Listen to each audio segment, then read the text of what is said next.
MTN SME Hub. Link to growth, link to success, link to the ultimate resource for business advice and insights.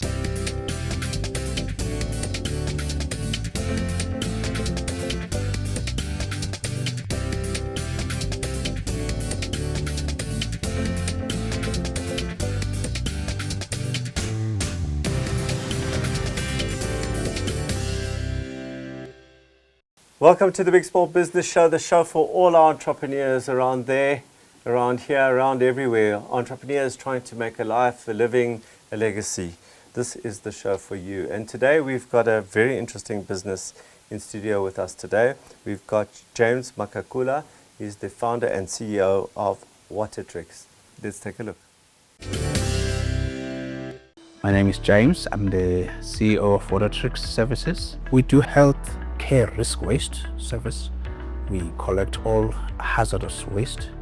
We collect it from all those that are generating it and we take it to incineration facilities. This business started by my father. Quite a coincidence how it started. Someone asked him if he could move his waste because my father had a van, and when my father discovered that it was a sanitary waste, then it needed a permit to move it. That's when he then decided to organize a permit and do it officially. Our very first customer was Accelerate, because Accelerate goes around cleaning malls. That was 2012. When I took it over, it had only one member of staff. We had only one vehicle. We were operating from the bedroom, and then it was operating from my parents' house. Then when I took it over, I moved it to an office setup, and we have since increased our fleet. We now have a fleet of over 8 cars. We've got staff complement of 11 people. We've got 2 branches. There's one here in Gauteng. There's one in Eastern Cape, which are now, the one that is in Eastern Cape has grown to a size like this one. I noticed that the potential was in expansion. And at the time when he was running it, he was just in Gauteng. And when I went out to provinces, I found out that they were struggling with this kind of service. So I wanted to make it corporate-like, because I was from the corporate. I think my obsession was more that than anything. Hence, I started creating departments. I wanted to service customers, not to move from personal relationships, but to more of a value relationship that Wotatrix can offer to customers. Major challenges is compliance, because the waste that we do is hazardous waste. It can be harmful to the environment, harmful to society, harmful to even the people that are working with, which is us. So there are certain protocols that we need to follow. That part is crucial for this business.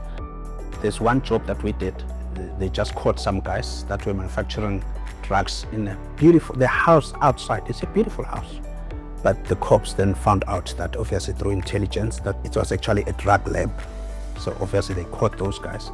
So when they do that, or when they finish with combing the scene, doing analysis of the crime scene, we would then be called to say, come and clean up the place.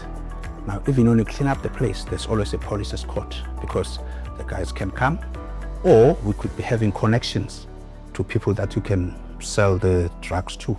So there's always a police escort even to disposing. It doesn't even go to the landfill as well. It goes through incineration. Even the equipment, because it's contaminated, even the utensils in the house, everything, because it's totally contaminated, it has to be treated in a specific way. That is why it is not just anyone that can go there. They call specialists like us. I'm now looking at growth. I want Allon to help me. Is this business able to grow beyond this? If it does, how can we do it? Because we have been on a very comfort mode where it has grown only word of mouth. If we now start employing people to do sales and marketing, what will be the cost effect of it? Will that eat up on our profit? Will it still keep our overheads to a point where we can manage them? So it is that question that I would like Allon to help me with. Welcome to the Big Small Business Show. Thank you. Thank you for having me. All right, so we understand a little bit about what the business does from that inset. And the question is around growth. So I just want to understand from a profitability over time. The business has been around for a few years. Is profitability as a percentage increasing, decreasing, or remaining the same right now? Over time, it has fluctuated. but the trend has been increasing. As a percentage? As a percentage, yes. So if you had to think about growth into the future, how would that actually transpire? Is it more branches? How does it actually, how do you see the business actually growing? We've got traditional customers, very loyal customers. We haven't gone out of that. We are in a very comfort zone. People that would die for us, that have been keeping us in the business for this while. So we haven't grown out of our comfort zone. And our growth is tapping on the market that we haven't really explored. We're not servicing hospitals, we're not servicing government, we're not servicing clinics. All what we are servicing is what your old age homes that are within, in-house clinic, in-house medical facilities. We haven't gone out of that, and growth is there. So that comfort zone, first of all, why do you think it's a comfort zone? Like what, and why do you think you're not going out, haven't been going out of the comfort zone? Your question has actually been my problem, that why are we not going out? Yeah. We've grown, I would say internally. When I'm saying internally, it has just been word of mouth. A tells X, X tells, so, and you find that our customers are a chain. So one person that owns this old age home has got 7 of them. Yes. Then he will say, okay, from now on I want to use Wotatrix in 7 of them. Then he will find his friend, and his friend will say, who are you using? And he says Wotatrix. Then he comes and calls us. So it's always been word of mouth. We haven't really worked on growing outside of the word of mouth. And when he says in that word of mouth, who are you replacing? Is there competition in the market? That's correct, yes. We're actually replacing the big guys. What has happened with us is that in the size that we're in, we tend to be very intimate with our customers.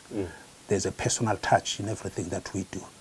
And we find that they like that to an extent that when we moved to Eastern Cape, we actually maintained that personal touch. We said, let's not outgrow the personal touch. Now, the big guys tend to abandon the personal touch culture.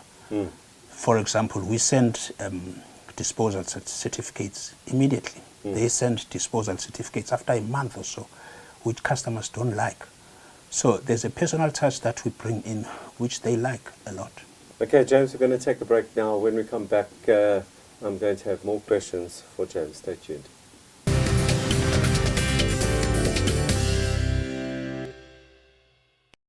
MTN SME Hub, link to business success.